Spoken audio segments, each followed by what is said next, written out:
The exit is done. B.S. Yediyurappa has officially stepped down as the Chief Minister of Karnataka. An emotional Yediyurappa resigned while he was speaking at an event to mark the completion of 2 years as Chief Minister. We bring you a quick look at the day's rather dramatic developments in Karnataka.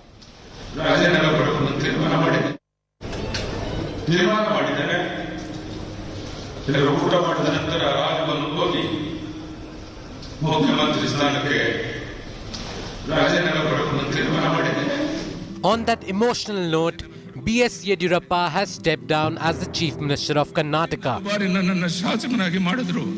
On the day his government completed 2 years in office, Yediyurappa broke down on stage and announced that his innings as the Chief Minister has finally come to an end.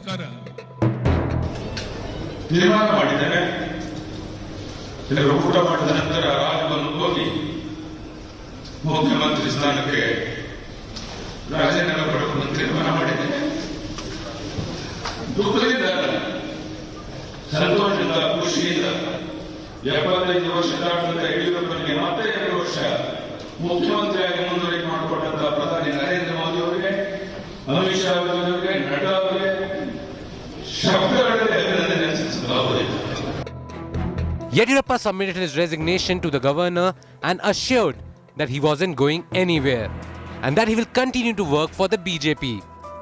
BSY also made it clear that the decision to step down was completely his. ಡೆಲ್ಲಿಯಿಂದ ನನಗೆ ಯಾವುದೇ ಒತ್ತಡ ಇಲ್ಲ. ನಾನೇ ನಿರ್ಧಾರ ಮಾಡಿ ಇವತ್ತು 26ನೇ ತಾರೀಕು 2 ವರ್ಷ ತುಂಬಿದಿರುವಂಥ ಈ ಶುಭ ಸಂದರ್ಭದಲ್ಲಿ ರಾಜೀನಾಮೆ ಕೊಟ್ಟು ಬೇರೆಯವ್ರಿಗೂ ಅವಕಾಶ ಸಿಗಬೇಕು, ಬೇರೆಯವರು ಮುಖ್ಯಮಂತ್ರಿ ಕೆಲಸ ಮಾಡುವಂಥ ಅವಕಾಶ ಸಿಗಬೇಕು ಅಂತ ನಾನೇ ವಾಲಂಟಿಯರ್ ರಾಜೀನಾಮೆ ಕೊಟ್ಟಿದ್ದೇನೆ ಹೊರತು ಇದಕ್ಕೆ ಪ್ರಧಾನಿ ಆಗಲಿ ಅಧ್ಯಕ್ಷ ಆಗಲಿ ಅಮಿತ್ ಶಾ ಆಗಲಿ ಯಾರ್ದು ಒತ್ತಾಯ ಇಲ್ಲ. ನಾನೇ ವಾಲಂಟಿಯರ್ ಆಗಿ ರಾಜೀನಾಮೆ ಕೊಟ್ಟಿದ್ದೇನೆ. Yediyurappa's resignation marks the end of an era in Karnataka politics. And while it was expected that his announcement would bring some trouble for the BJP, so far it looks like the transition will be smooth. What High Command says that is the final verdict for every BJP Karyakarta. We will follow. So Yediyurappa also a BJP Karyakarta. He told yesterday also, I will follow the leadership. He acted according to the direction of the High Command. He has already, he told so many days back that whatever the High Command issued direction, they will abide by that. As being a disciplined man and a party worker, he has honored the High Command decision. The Congress meanwhile has questioned the timing of Yediyurappa's exit, asking what prompted his resignation. The bold man, the chief minister, it is not Yediyurappa who shed his tears. It is the chief minister who shed his tears. It is the utter failure of the entire BJP government, and they have lost, and ultimately it has fallen to his resignation. Exit is now done and dusted as predicted by India Today months ago. Now the focus is on who will be Yediyurappa's successor and who will be the next chief minister of Karnataka. Nagarjuna Dwarkanath for India Today. And I quickly want to cut across to Bengaluru. India Today's Nabila Jamal joins us with the latest. And Nabila, by when will we know who will be Yediyurappa's successor? Well, it's not going to be too long because we're looking at a pandemic situation here in Karnataka, Gaurav, where Yediyurappa so long handled the situation. They've got to come out with a new face, an announcement to a new face at the earliest. Apart from that, we're also looking at flood situation in Karnataka. And BJP is already receiving criticism in the state of Karnataka for changing leadership in the midst of a crisis. So we're expecting a leadership change in 2 days' time. But we've got some breaking news right here that's coming in. Arun Singh, who is Karnataka in charge for the BJP.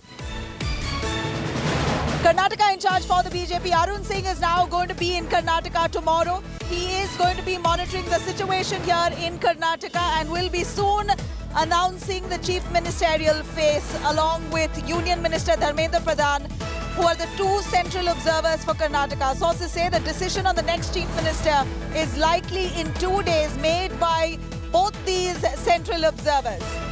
Let me quickly cut across to Nolan Pinto joining us. More details on that. Nolan, you've been tracking developments here right from the start of the day in Karnataka. The leadership change has led to massive speculation on who next We're looking at Arun Singh, who is the Karnataka in charge for the BJP from the centre, along with Dharmendra Pradhan, who will be arriving into Bengaluru tomorrow.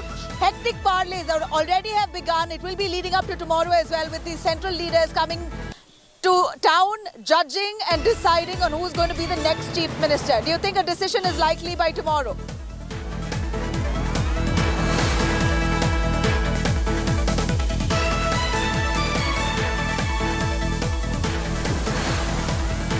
Now we are getting information that Nolan, if you can... along with the... Yes, Samila. Go on. Yes. So now we have information that they are coming over here. Say an hour ago, I actually spoke to a general secretary and an MLC in Karnataka, and what he said is that in the next 2 to 3 days, this will be done and dusted. What you said, rightly mentioned earlier is this, that there's a pandemic situation. Third wave, you're talking about the third wave, you're talking about the flood situation in the northern parts of the state. They cannot afford not to have a chief minister and a council of ministers.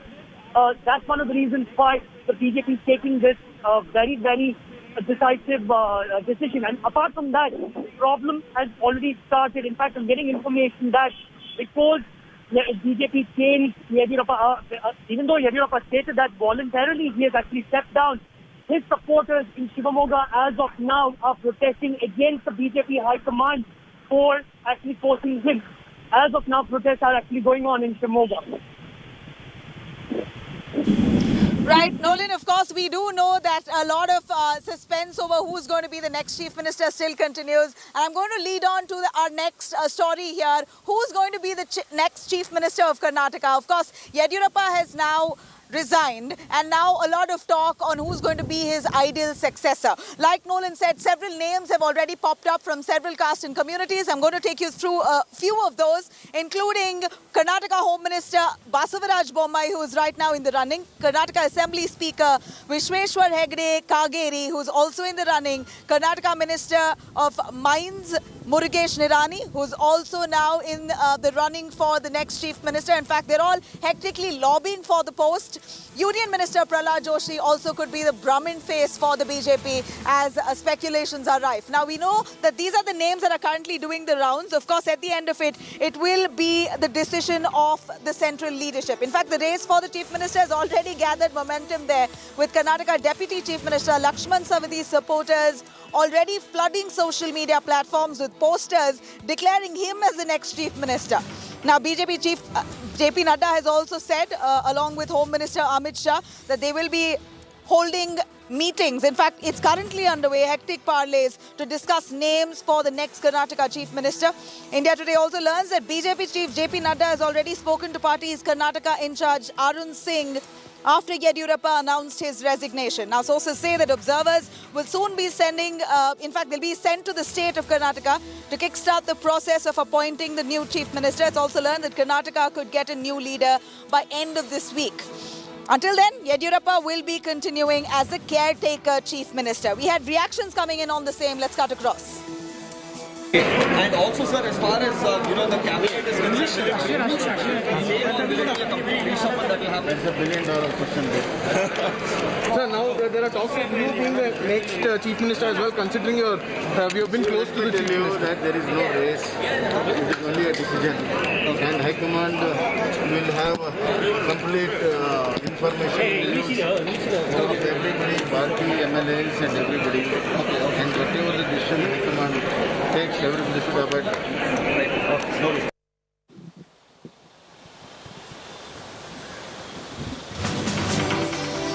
All right, there you have it.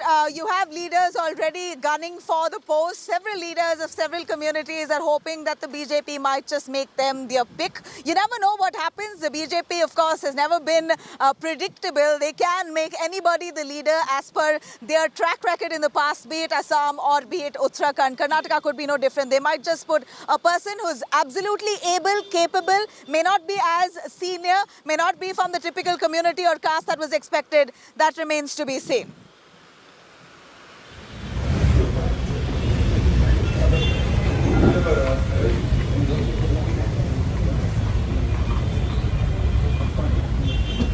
All right, we have some big breaking news coming in. We're looking at protests already that's now raked up in Shimoga. Remember,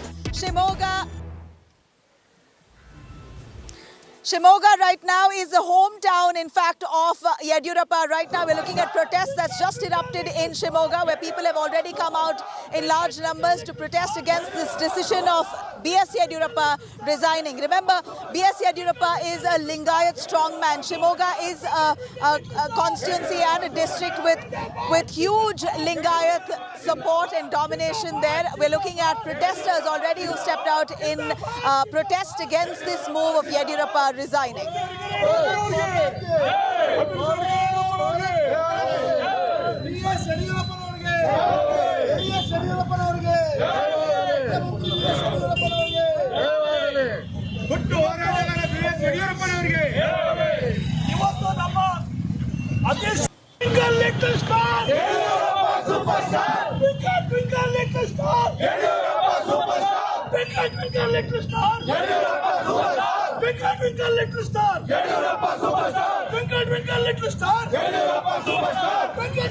All right, what's really interesting here to note is that Yediyurappa unfortunately has never been able to complete even a single term, a full 5-year term. In fact, unfortunately, ever since he got elected for the first time in 2007, he's having very short stints as a chief minister, and clearly why he must have been really upset today, almost teary-eyed. He gave his resignation yet again, not completing his full term. I'm going to remind you a little back in history to show you what exactly happened over the years with Yediyurappa. Somehow he's been jinxed as the chief minister. In 2007 he got elected. In just 8 days time, Yediyurappa had to step down after JDS withdrew its support to Yediyurappa at that point in time. 2008 we saw Yediyurappa complete 3 years successfully. He got the BJP into roaring victory to Karnataka here, and in 3 years time he got embroiled in corruption allegations and he had to step down. He was in fact forced to step down. And then in 2018 one knows what happened. Yediyurappa swore in as the chief minister, and then in just days they could not prove their strength in the assembly, and therefore he had to step down. We're looking at 2019 as well. Chief Minister Yediyurappa there for 2 years. He barely completed 2 years, and already he's been asked to step down. Even this time though, even if he had completed the full term until 23, he still wouldn't have been able to complete the full 5-year term, because the first 1 year and 1.5 years, in fact, the Congress and the JDS were an alliance and the BJP toppled the government here. So Yediyurappa somehow has been jinxed when it comes to completing the full term as the Chief Minister of Karnataka.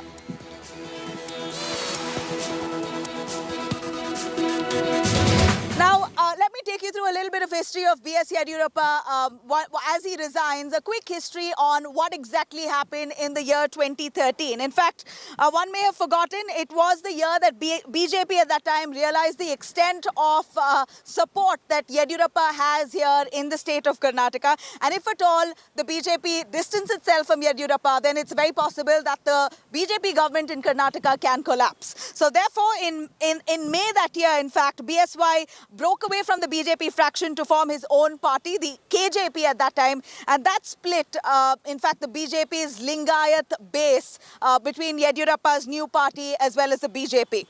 Let's take you through a little bit of that history.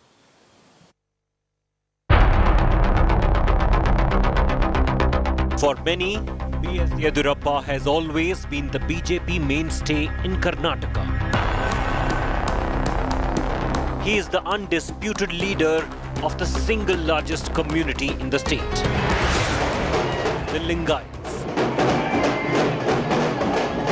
The Lingayats, comprising 17% plus 6 crore plus population, helped the BJP secure 110 seats in the 224-member state assembly in 2008.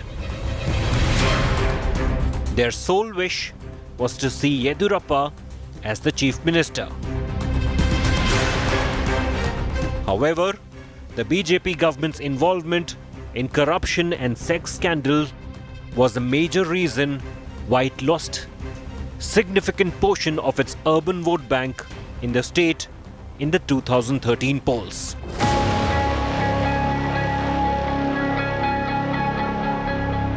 While one minister was accused of rape, two others were caught watching porn on the floor of the Legislative Assembly.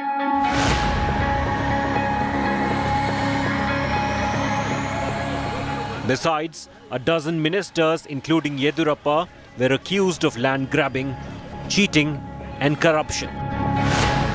The result was an all-time low for the party image. Finally, in a major embarrassment to the BJP, B.S. Yediyurappa, who had quit the CM's post over corruption charges, was jailed in October 2011.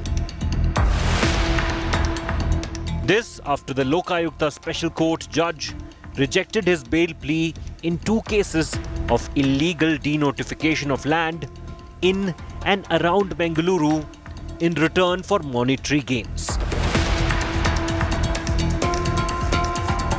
Yediyurappa spent 25 days in prison before being released. Now he wanted his post back, but Advani was firm on dealing with corruption within the party to take on the Congress. Then, in December 2012, B.S. Yediyurappa walked away from the BJP after his plans to become Chief Minister or Party Chief were opposed by L.K. Advani. Advani and many others were gearing up towards the 2014 polls and did not want anybody to scuttle their anti-corruption crusade against the Congress nationally. 2013 polls changed everything for the BJP. The Congress came to power. Siddaramaiah became the Chief Minister and BJP was reduced to just 40 seats. BSY's KJP had secured 6 seats and damaged the BJP. It was time to bring Yediyurappa back into the party. The late Anant Kumar and others had objections to the return of Yediyurappa. They wanted an alliance with the KJP instead of a merger. Others were a bit skeptical about inducting the entire KJP into the BJP, since in some constituencies the fight had turned ugly. But bringing B.S. Yediyurappa into the party once again was of utmost importance, as Karnataka was the only state in South India where the BJP then hoped to perform decently in the 2014 general elections. It was for these reasons and the very survival of the party that the BJP brought back B.S. Yediyurappa.